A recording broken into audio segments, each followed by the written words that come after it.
যখন কোনো জমিতে এমন হবে যে ব্যক্তি মালিকানা জমি আছে, সরকারি জমি আছে, সেই ক্ষেত্রে জমি কেনার সময় আপনি কি করবেন?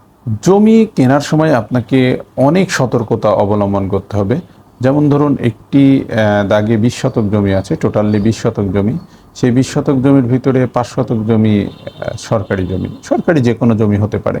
তো 5 শতক জমি সরকারি এবং বাকি 15 শতক জমি মালিকানা। দেখুন, মালিকানা জমি থেকে কিনতে কিন্তু আপনার কোনো আপত্তি নাই, কোনো দপ্তরেরও কোনো বাধা নেই। তো সেই ক্ষেত্রে আপনার কিনতে কিন্তু কোনো বাধা নেই, কিন্তু আপনাকে সতর্কতা অবলম্বন করতে হবে যে আপনি কোন জমিটুকু কিনছেন। যে সরকারি যেই 20 শতক জমির মধ্যে 5 শতক জমি, সেই 5 শতক জমিটি কোথায়, এই ধরনের কোনো নির্দেশনা আছে কিনা, এই ধরনের কোনো স্কেচ ম্যাপ আছে কিনা। প্রথমেই আপনার এই জমি কিনতে গেলে এই সরকারি জমি কোন দপ্তরের, আগে আপনাকে সেই দপ্তরে যেতে হবে। সেই দপ্তরে গিয়ে যদি এমন হয় যে সেই দপ্তরটি, এই জমিটি হচ্ছে এক খতিয়ানের জমি, এক খতিয়ানের জমির মালিক হচ্ছে ভূমি মন্ত্রণালয়, ভূমি মন্ত্রণালয়ের পক্ষে জেলা প্রশাসক, আর এইটি দেখভাল করে সহকারী কমিশনার ভূমি। এর পক্ষে আপনি জমি যেখানে দেখবেন, প্রথমত ইউনিয়ন ভূমি অফিসে দেখবেন যে যেটি 5 শতক জমি সরকারি সেটি কোন সাইডে, এবং ইউনিয়ন ভূমি অফিসে যদি আপনাকে কোনোভাবে হেল্প না করতে পারে তাহলে সেই কার্যালয়ের সার্ভেয়ারের কাছে গিয়ে যাবেন যে এই সরকারি জমিটুকু কোনো চিহ্নিত করা আছে কিনা। যদি চিহ্নিত করা থাকে যে এই পরিমাণ জমি সরকারের, এইটুকুই হচ্ছে সরকার নিজে ভোগ দখল করে, সরকার মাধ্যম নিয়ে অফিস কাউকে ইজারা দিয়ে বা কোনোভাবে ভোগ দখল করে, তাহলে আপনি নির্দ্বিধায় সেই সরকারি জমিটুকু ব্যতি রেখে বাদবাকিটুকু আপনি কিনতে পারেন, কোনো সমস্যা নেই।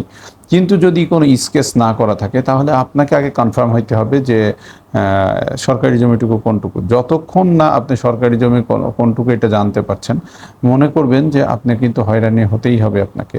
সেই ক্ষেত্রে আগে প্রশ্ন আপনার মাঝখানে আনবেন এবং অবশ্যই এটা ক্লিয়ার হয়ে নেবেন যে স্কেচ ম্যাপটি কোথায়, বা অফিস থেকে অবশ্যই জেনে নেবেন যে স্কেচ ম্যাপ বা সরকারি দখলটি কোথায়। সরকারি দখলটি জানার পরে আপনি কিনবেন। সরকারি দখল জানার আগে যদি আপনি কিনেন, ধরুন সরকারি জমি কোনটুকু আপনি জানলেন না, কিন্তু আপনি কিনে ফেললেন। কিনে ফেলার পরে আপনার অবস্থাটি কি হবে, যে সরকারি দপ্তরের মানুষজন এসে বলবে যে আমাদের জমির দখলটা কোথায়। আগে সরকার করবে কি, সাধারণত ভ্যালুয়েবল জমিটি সরকার দখল করে। তো সেই ক্ষেত্রে আপনাকে সেই মালিক বুঝিয়ে দিল ভ্যালুয়েবল জায়গা, বা এমন জায়গায় বুঝিয়ে দিল যে সেই জায়গাটি সরকার চায়। তো সেই ক্ষেত্রে আপনি কি করবেন? দেখুন, 15 শতক জমি কিন্তু মালিকানা, সেই 15 শতক বুঝে নেবেন। বাদ বাকি 5 শতক কে দখল করে, কি মূল্যে দখল করে, আগে আপনাকে এটি জানতে হবে। যদি এমন হয় যে না, আমি ব্যক্তি মালিকের জমি কিনেছি, ব্যক্তি মালিকের 15 শতকই দখল আছে, 20 শতক নেই, তাহলে ওই 5 শতক কে দখল করে তার কাগজপত্রটি দেখুন।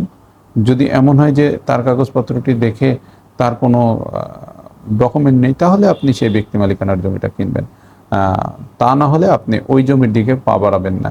মনে রাখবেন যে একবার যদি কিনে আপনি হয়রানির শিকার হন, তাহলে কিন্তু আপনার হয়রানির শেষ নেই। জমি এত ডিফিকাল্ট একটা বিষয়, আপনার এত পরিশ্রমের একটি টাকা, যে একটি জমি যদি একবার বের হয়ে যায় আপনার মধ্যে হতে, তাহলে কিন্তু আপনি দিনের পর দিন, যদি কখনো দেওয়ানি মামলার মধ্যে আপনি পড়ে যান, তাহলে আপনি জমি যে কি কঠিন জিনিস সেটি বুঝতে পারবেন, যেটি আপনাকে যুগের পর যুগ মামলাতে হেঁটে বেড়াতে হবে। সেই ক্ষেত্রে সতর্কতা অবলম্বন করবেন। যেখানে সরকারি জমি আছে অবশ্যই সতর্কতা অবলম্বন করে জমি কেনার বিষয়ে পা বাড়াবেন, জমি কিনবেন। এবং আপনার কষ্টের টাকা দিয়ে কেনা জমিতে আপনি স্থাপনা সহ সকল কিছু করবেন, তবে জেনে শুনে। সবাই ভালো থাকবেন। আসসালামু আলাইকুম রহমতুল্লাহ।